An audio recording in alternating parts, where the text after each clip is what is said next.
Welcome back to SOS.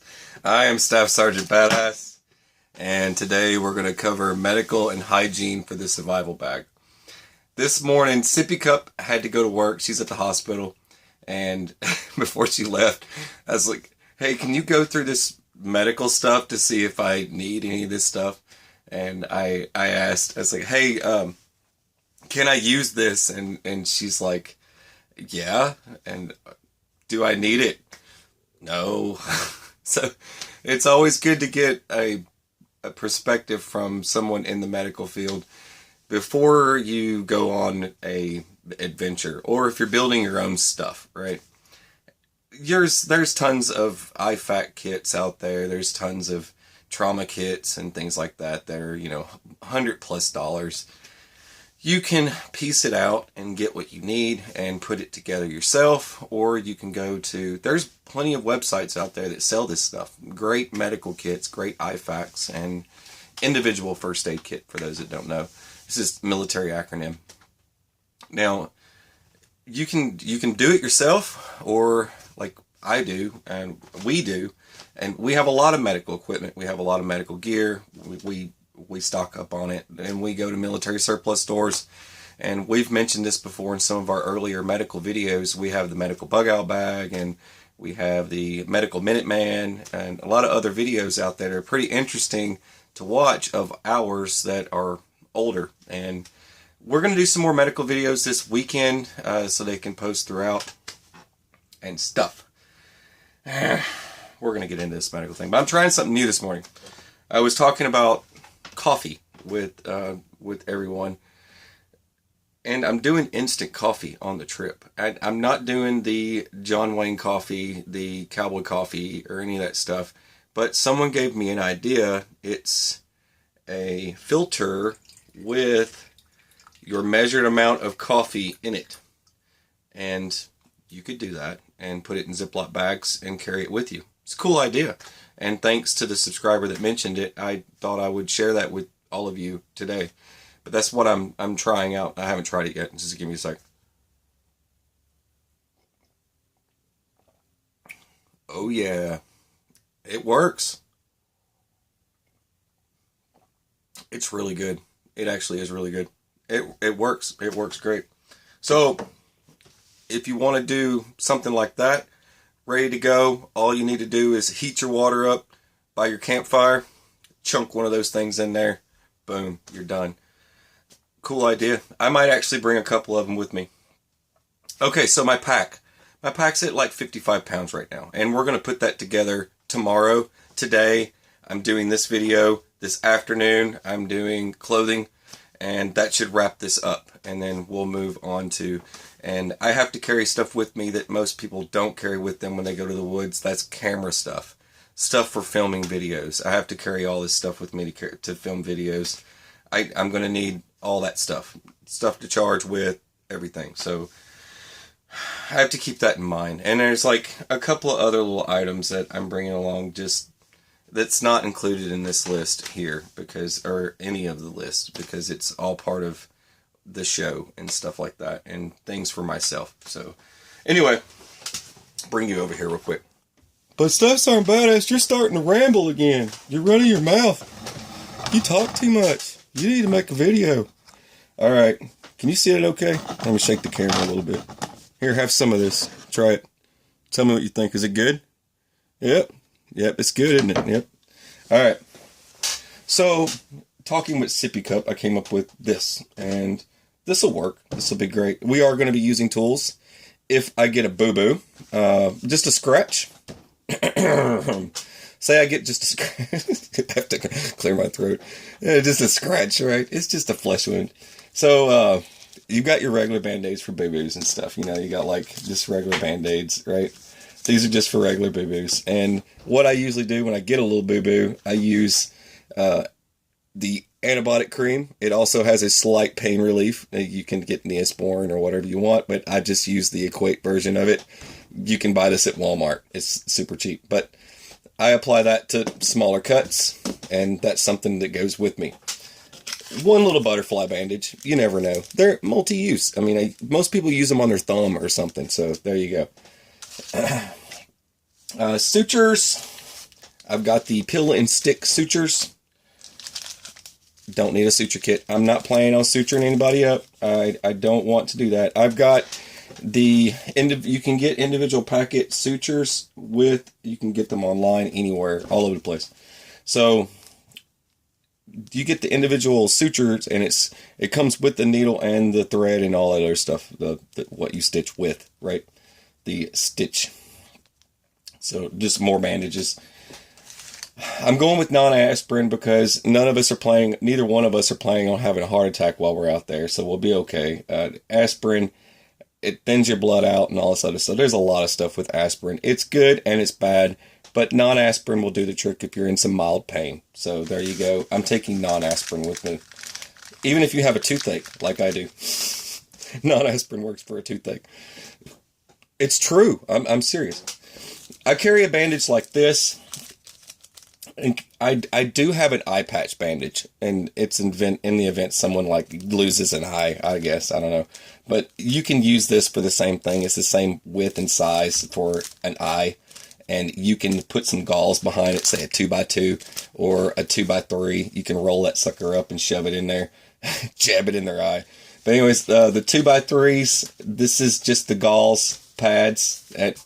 This is your non-adhesive stuff. There's that. There's your gauze pad. And I have a compressed bandage. It's another gauze type thing. And that. It's all going together. So in the event I have a large laceration or something, I could use something like this. Or an abdomen or something.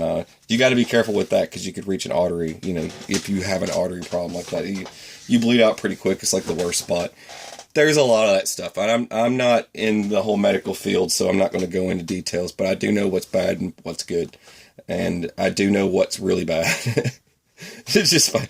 Yep, that's bad. Anyway, this is a El Cheapo tourniquet you can use. If you're going to get something that's a tourniquet, this is the kind that's the super fast. It usually comes with an IFAK. And this is the Israeli bandage. The Israeli bandage... I'll explain this a little bit more in a minute. But the Israeli bandage can also be used as a tourniquet. Most people don't know that. It is wide enough to use as a tourniquet. It does latch on like a tourniquet. And it does pull and apply tension like a tourniquet. So you could use it for that, but mainly it's for trauma. If you have a laceration or somewhat, on the extremities or whatever, you can wrap somebody up real quick with Israeli bandage. Just remember that. You can find these online all over the place. I carry this around with me in my get-home bag. I have a bunch of these, but I always carry one with me. And I'm going to carry one with me on the trip because they are important to have. They are vacuum sealed. There you go. This is just an El Cheapo, super fast, quick to use tourniquet. Now, you could use your belt around your waist, but then your pants are going to fall down. Then you're going to be naked and afraid. You don't want to be naked and afraid. So I use... this little guy. You bust this thing out. I'll bust it out for you. I don't care. Anyways, you take it, put it around them, and then you flip it, and then it gets tighter and tighter and tighter. And then once you reach the other end, you could loop it into itself like this to latch it on, or when you bring it back around, it latches onto itself. You could do it either way. Flip it through like this, or, flip it through the other way. So either way, it's going to work. Now, this is just something that I bring with me. This is also part of my get-home bag. But since it is part of my get-home bag, I have extra of these. But I have one just like it in my get-home bag. One just like that in my get-home bag. That's just something that I carry with me. Why not? You should have it with you. If I'm going to be working with tools...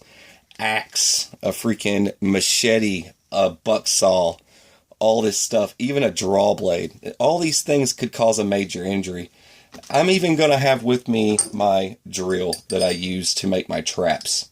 And this kit here I use so I can drill holes through the tree and punch in pulley systems so that I can utilize to make traps, snares, and whatnot. This is what I carry with me to make my holes so that I can make my pulley systems. And I will film all that stuff, so all of you will get to see it. Now, but anyways, there's the tourniquet. There's my Israeli bandage. I want a tourniquet with me. I'm not going to substitute for, don't use bootlaces or anything like that. You're going to use nothing thin. You cannot use anything thin for a tourniquet, just so you know. Now, moving on. This stuff works great. You unravel it and you can wrap them up and make a nice dressing. This stuff is great, especially when it comes to trauma. You've got this guy and this guy together. Boom, the war is over. Another thing, I use alcohol pads to clean myself up, not to clean them up, just more or less for me to clean myself up. You could probably use some of those. And most of this stuff, except for maybe this and this, most of this stuff you can find at any local pharmacy, any local Walmart, Kmart, any of that stuff. You could find this type of stuff, right? So, but this stuff right here, you're probably going to have to find online somewhere. But this is lighter than your average tourniquet, and it's just quick and easy to use, just so you have something that's already in the shape that you need to use, right? Triangular bandage. I bring a triangular bandage with me for head dressings and or sling. It also comes with your safety pins. You can make a sling for their arm if they end up with a broke limb. You know what I mean? It's just good to have. That's why I always bring a triangular bandage with me. Quick clot. You can end the fight just with quick clot. This one's cool because it's already a packaged bandage. You slap it on. It even comes with a little wrap doodad, so you can wrap it around them. It's even got instructions for all that stuff, so you can't fail. Right? But keep in mind, quick clot burns pretty bad. Now, you can cut open quick clot and just pour it in, right? It's going to burn. It's going to burn bad. I've had one of these put on before. This stuff is not cool. It burns pretty bad. Now, the substitute for quick clot is cayenne pepper. That you figure that out for yourself. You're using cayenne pepper and quick clot. Okay, so quick clot probably burns, right? I already just compared it to cayenne pepper. But anyways, Coflex. Coflex goes with me everywhere. It's part of my EDC. It's in my get home bag. Not EDC as in like I carry it in my pocket. I don't carry this stuff in my pocket, but it does go. I carry a little small little IFAC in the event of an emergency, active shooter, whatever. I don't know. But I always carry this stuff with me, okay? And if it goes with me everywhere when I'm just around town, then there's no other better place for it to go than in the woods with me when I go. So if I'm going to be working with tools and stuff, I'm carrying my Coflex. Coflex, you might be familiar when you go to get your blood drawn and stuff like that. Coflex gets used when they put the little patch of gauze on there, and then they wrap you up. You get the point. Well, you can take it off and reapply it. It can be used for so many different things. There's so many different uses for Coflex. I'm not going to get too far into it. It's Coflex. Just look it up. All right. Okay, into the hygiene section and a little bit more. Also, iodine, a little capsule of iodine is good for dressing up an injury. Excuse me, I'm sorry. All right. Super glue.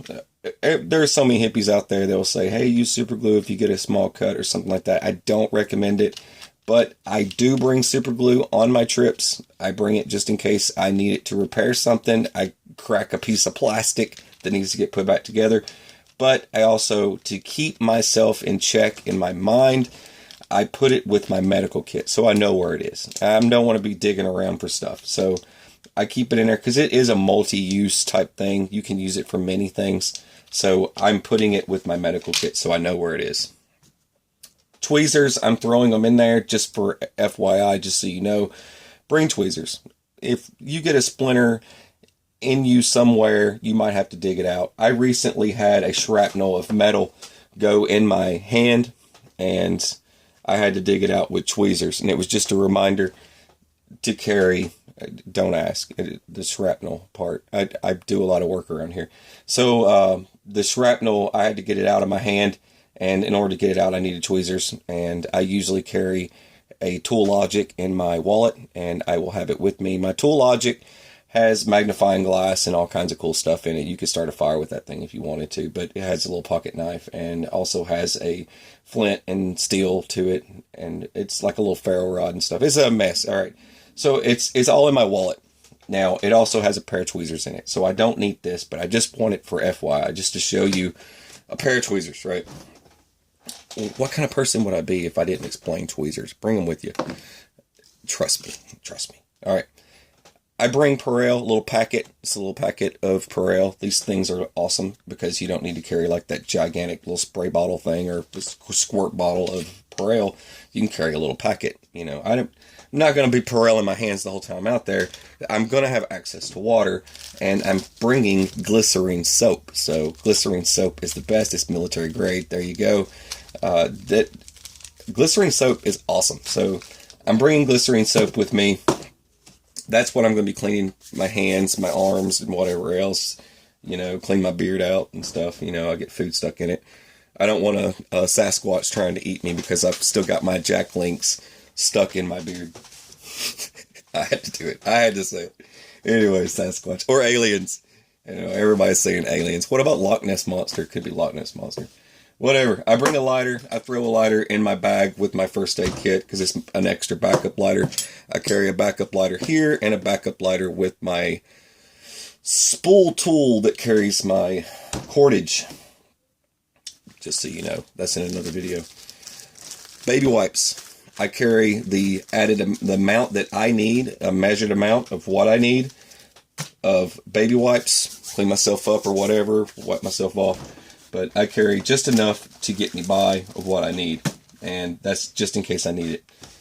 I don't need a whole lot of it because I'm also bringing the compressed towels. The compressed towels are epic. Get them wet, boom, they spread out and they're massive. And these things work. You can strain water with these suckers. I mean, there's so many uses for the compressed towel, okay? I'm going to split these up. I'm going to give some to my buddies too.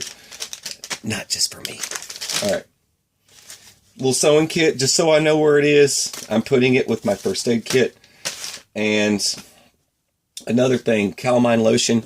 Bugs are bad, okay? And not just for bugs. This is also great for poison oak, poison ivy, all that stuff. You get a rash, heat rash, whatever it is. It's hot. It's hot. It's like a jungle when anywhere near the Smoky Mountains. You guys, gals, if you've ever been there, you know it gets pretty bad. And you get to sweating and funky and you're building stuff, you're cutting stuff up. I mean, you're going through woods and it's just getting crazy. So calamine lotion, I bring it with me just in case I get something funky going on.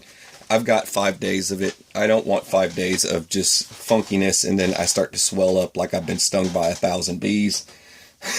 Anyway, so I bring calamine lotion. I bring a microfiber towel. That's for scrubbing myself up. And I also bring clean. If you've got a toothache, I've got a toothache. I'm not going to be able to fix my tooth for my appointments on the 25th to get looked at. So it's going to take some time before they get to me. And it's not my fault. It's kind of just how the system works. But I'm bringing this just to numb. If I need to numb my tooth starts to bother me, I'm bringing some with me. This stuff works great for that. You can get the knockoff version of it. It's a type of like oral gel or something like that. But yeah, this is like the maximum strength version of that. So this will go with me. This will actually be for in case my tooth starts to bother me. But to avoid that, I still brush my teeth a lot, and I'm bringing this along so I can brush my teeth more often. If you do have a toothache, just so you know, little FYI. If you do have a toothache, if you brush your teeth more often, it will calm it down, okay? And for those of you that have to deal with stuff like that, and it takes a while to get the dentist to actually fix you, okay? So I'm just waiting in line to get fixed. So there you go. But just in case it starts to bother me, I'm bringing that, and I was going to bring that anyway. So you got to keep up with your normal hygiene while you're out in the sticks, right? Right. And one more thing that is going to be in there, I've shown you before, is electrical tape. I'm not bringing the medical tape with me.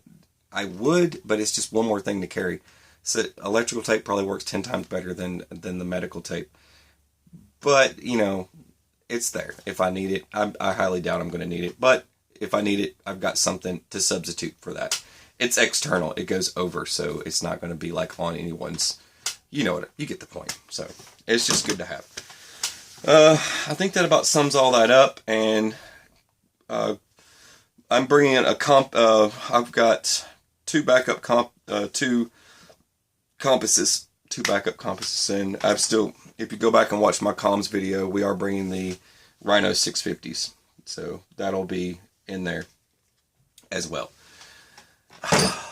This afternoon I will post a video for clothing, and tomorrow I will do a video on the overall bag. We'll put it together and see how it looks and see how it all goes together, and also figure out what goes and what stays and what goes, right? That's how we do it. All right, I think that about sums it up. I hope this helps any of you trying to put together a little IFAC for a trip. You can take this, or you can add more. It's up to you. Or you can add less. I wouldn't recommend less. But it's always good to have this stuff. I mean, because we're going to be in the middle of nowhere. And if we end up in an emergency situation like that would require, you want it. You want it there with you, trust me. We've been in some situations where, I mean, you don't know what could happen in the middle of the night. You know, Sasquatch comes up. I know I'm joking about this stuff, but serious stuff does happen. There, where we're going, there has been stories, not just stories, but actual events where kids have been snatched in the middle of the night by a black bear, you know, that's hungry and gets angry and starts trying to get to that Jack Link's beef jerky. You know, kids, they get food and sticky stuff all over their hands, and they go to sleep at night, and that's what they smell. They smell food. It's not that they're trying to eat the kid or anything. It's that they smell food. So they're going over there and they start ripping at their sleeping bag and stuff. And they get a hold of the sleeping bag thinking the sleeping bag's got nothing but food in it because of the smell. And they're dragging a kid off into the middle of the night. And they have no idea that that kid was, you know... Then they realize they don't even want the kid. They just wanted the sugary goodness that was the smell coming from that sleeping bag. And that's just what that is. Keep that stuff in mind when you go out. And, I mean, bags of food, stuff like that. I mean, I'll get more into that when we're out in the woods because we're going to be filming everything that we do. And keep that stuff in mind when it comes to how to store your food and stuff like that. Keep your food away from where you're sleeping. Put that stuff off to the side. That way, if they want that food, they can get it. It's way over there. And also, when it comes to building campfire, don't build the campfire right up on your face. Especially if that's where you're going to be cooking your food and everything. A lot of people don't know that stuff. You'll see cool pictures, though. Cool pictures of people building their fire, like, right up on them. No. Build that stuff a little bit further from you. And it's just one of those things to keep in mind because they can smell that stuff. They can smell the food. You start dropping and sprinkling food all around your camp area and making a big old mess around your camp. Some people don't know any better. They just don't know. And animals can smell that. Animals. I'm just going to say generalize. Just be general about it and just say animals. They can smell that stuff. And it's unbelievable what a raccoon can do. And it's unbelievable what a bobcat can do. And it's unbelievable what so many other things can do. I mean, rip you up real fast. People just don't know. Or they either don't know or they don't care, right? So anyways, I hope this helps. You're watching SOS. I'm Staff Sergeant Badass. Have a beautiful, fabulous, sunshine, Darth Vader skull cap day. And take it easy.